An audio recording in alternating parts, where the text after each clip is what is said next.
Today in this video we are going to discuss about Civil Procedure Code 1908 in which we are going to discuss about the issue of summons, that is the issue and serving of summons, which is dealt in Order 5 from Order 5 Rule 1 to Rule 30. So the Order 5 and Rule 1 to 30 deals about the serving of summons. தமிழிலே சொல்லப்போனால் ஒரு கோர்ட்டிலே வழக்கு தொடுக்கிறார், plaintiff வழக்கு தொடுக்கிறார். அவர் defendant மீது வழக்கு தொடுக்கிறார், பிரதிவாதியிடம் வழக்கு தொடுக்கிறார். அவ்வாறு தொடுக்கும் பொழுது அந்த கோர்ட்டானது டிஃபெண்டண்ட்டுக்கு ரிட்டர்ன் ஸ்டேட்மெண்ட் கொடுக்க சொல்லி ஒரு ஆணை பிறப்பிக்கிறது. அது அழைப்பாணை பிறப்பிக்கிறது. ஃபஸ்ட்டு ரிட்டர்ன் ஸ்டேட்மெண்ட் கொடுக்கப்பட வேண்டும். அதற்கு பிறகு அவர் நேரில் கோர்ட்டில் அவருடைய வாதத்தை வைப்பதற்காக அவருக்கு அழைப்பாணை விடுக்கப்படுகிறது. அந்த அழைப்பாணை கோர்ட்டு அனுப்புகிறது. அதை பற்றி நாம் இதில் பார்க்க இருக்கின்றோம். அந்த அழைப்பாணையை பெற்று அவர் கோர்ட்டுக்கு வந்து அவருடைய வாதத்தை கோர்ட்டிலே வைக்க வேண்டும். பிளான்டிஃபுக்கு எதிராக அவருடைய வாதத்தை வைக்க வேண்டும். இதுவே அழைப்பாணை என்பதாகும். சம்மன் என்பது இது ஆர்டர் 5 அண்ட் ரூல் 1 to 30 சொல்லப்பட்டிருக்கிறது. ஆர்டர் 5 என்றாலே we have to think about issue and serving of summons. இதை பற்றி நாம் பார்க்க இருக்கின்றோம். முதலாக வழக்கு தொடுக்கிறார் என்றார்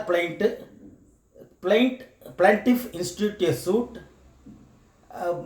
in the court for establishing his right in the court, and this is called plaint, and the defendant has to give written statement. That is the general procedure.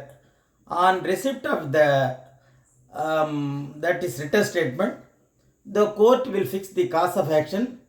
Then the hearing will start, and that is the first hearing. When the cause of action is fixed, then that is the first hearing starts.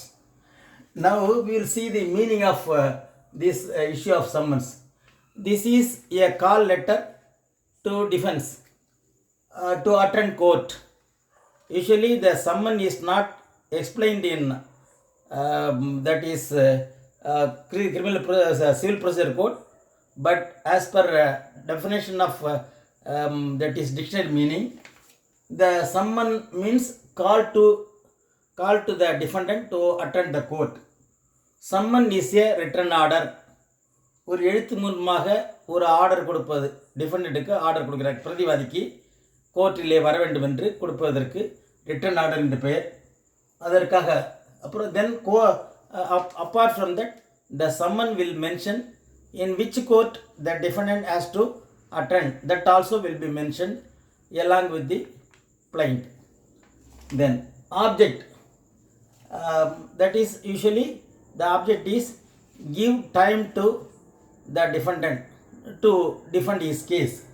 And also the main thing is, whenever a case is instituted against another person, the principle of natural justice is to be followed so that the justice can be maintained. For that, the principle of natural justice, that is Audi Alterem Partem, hear the other party, that procedure is to be followed. For that only, and another thing, no one should be condemned unheard. So all persons who are at the other side are to be heard, and then a final conclusion has to be arrived by the court. That is the meaning. No one shall be condemned here. Then someone to defend according to section 27, defendant to appear, defendant to appear not beyond 30 days from the service of the summons. That is limitation period is also there. So after receipt of the summon, the defendant has to report to the court within 30 days from the issue, from the receipt of the summon. Then another thing, issue of a summon, order 5. Defendant failed to file written statement within a period of 30 days. Then specified by court for reasons to be recorded. Suppose if the written statement has not been sent, then the court will record the reason for not filing the that is written statement, but not earlier. That can be extended up to 90 days. Then defendant has to appear in person or by pleader along with the other person who is capable of answering the questions asked by the court. So these are all the issue of summons coming under order 5. Then what the essential ingredient of summon? What are the things found in the summon? One is, that is order 5, rule 1, subsection 3. The summon usually signed by the judge with the seal of the court. So then only it is a valid summon. Then order 2, then generally summon accompanied by a copy of the plaint. So whenever the summon is sent, the copy of the plaint will also be sent for the defendant's supervision or defendant's view. Then appear in person. Order 5, rule 3, subsection 1.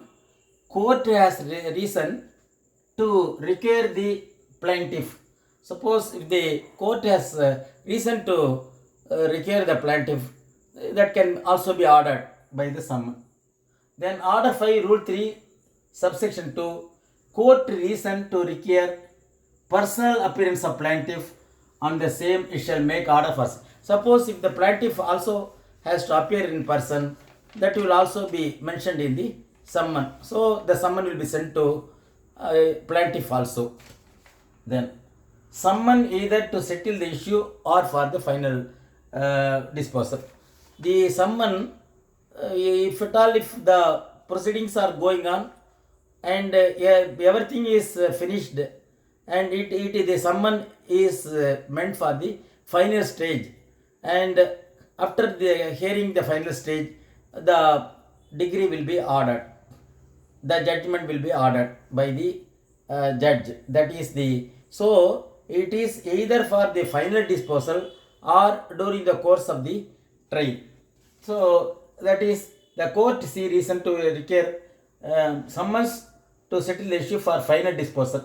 That is, so order 5, rule 5 for final disposal of suit. And then rule 8, the defendant to produce all witnesses. The defendant has to produce all witnesses.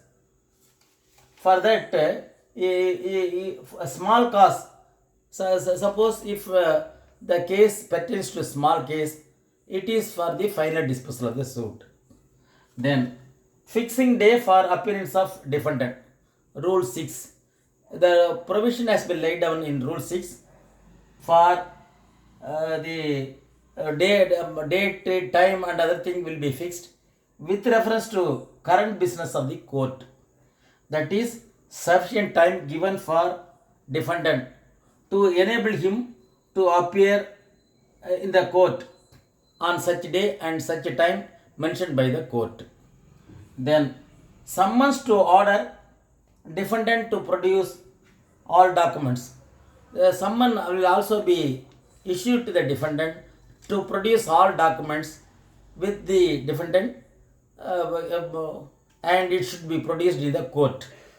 So the documents for which defense intends to rely in support his case, so he is entirely depending upon the document which he has. So the defendant can supply the documents which he has in support of his claim or which he relies upon in the case. Then now we will see, apart from this order rule 7, there are so many summons methods how to serve the summon will also be mentioned in Rule 8, from Rule 8 to 30. Rule 8 says the defendant to directed to produce witness, and Rule 9 says deliver of summons by court. Court can send the summon by registered post with acknowledgement due, and Rule 10 says the the summon will be signed by the judge, and Rule 11 service on several defendants. Suppose if the defendants are more, for more defendants, the serving of summon will be made by the court. And Rule 13, if an authorized agent is there on behalf of the defendant, the summon may be served to agent also. And then Rule 14 says any agent of defendant who is in charge of defendant, to the agent the summon will be sent. And Rule 16, serving officer may serve the summon, and he can get the acknowledgement from the defendant. And then Rule 17, when defendant refuse to accept the service of the summon, then the in charge officer may affix in the conspicuous place of his residence. Then R18, endorsement of time, manner of service. These are all the things will be is dealt in Rule 18. Rule 19, serving officer declare that serving officer further engaged may declare that of summon is served. Suppose if the defendant has not has refused to accept the summon, the serving officer even may declare that it is served. Then R20, Rule 20, summon affix in conspicuous in court. And then R21, defendant resides within the jurisdiction of the another court, then the summon will be sent to the another court, and through that court the summon will be served. And service of summon from in through small cause court also summon will be served. That is Rule 22. And Rule 23, summon sent under 21-22 shall return summon to the court. Suppose if he has not received the summon, then it will be returned to the court. Then Rule 24 says serving of summon when the defendant in if it is if all the things has failed, then it can be sent through email or by post. And then defendant resides outside India, then it can be the summon can be sent by post or email. Then Rule 26, serve in foreign country through some political agent, this can be sent, the summon can be sent to the person, defendant. And then Rule 27, through employment of, through employer, the serving of, whenever the defendant is employed under the employer, it has to be served through the employer. That the summon should not be served directly to the defendant, it should be served through employer.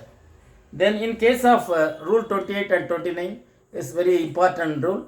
Whenever the soldiers, sailors or airmen who will be the defendant, in case if they are defendant, then it should be sent through the commandant of the soldier or the through army, commander of army or commander of airmen. Through them it has the summon should be served. And then Rule 29, summon delivered means written acknowledgement to be received by the court which is obtained from the defendant. And Rule 30, substitution letter for summon by post or special messenger. Through some special messenger also the summon can be sent. So these are all the things are coming under the serving of summon for appearing in the court. serving of summon to the defendant or even to the plaintiff for the trial purpose. And then in this we'll see a problem also. A girl married to B, that is, he is serving in army in Chennai. So the B is serving in Chennai. He married a girl A, and then B transferred. The soldier was transferred to Delhi, and then after marriage, and then he didn't take his wife to the Delhi, but he left his wife in mother-in-law's house. That is the soldier's mother house. So what happened? A filed a suit for divorce. So the girl filed a suit for divorce basing on the ground is cruelty and desertion. So under the ground of cruelty and desertion, she want divorce. So the divorce, for the divorce, the court has to send the summon. In what way the summon has to be sent? That is, either it has to be sent, it cannot be sent in person.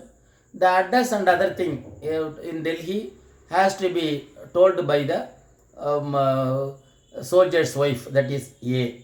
So the girl has to tell the address of the Delhi, and to the Delhi the serving of summon can be done, that too not directly to the army man or that soldier, through the commander of the commander in charge of the army man can be sent to him, and in turn he will obtain the acknowledgement from the soldier, and it will be delivered to the court. The acknowledgement will be delivered to the court for having received the summon. So this is according to Rule 28 and 29. And the problem is whether the summon can be delivered. That is the problem. The summon can be delivered directly to the army man. He may be in the army or in navy or in the air force. The problem is it should be served through the in charge officer or commander who is in charge of that employee, and acknowledgement to be obtained from the defendant, and it should be sent to the court. These are all the procedures are followed in serving of summon. With this we conclude the video.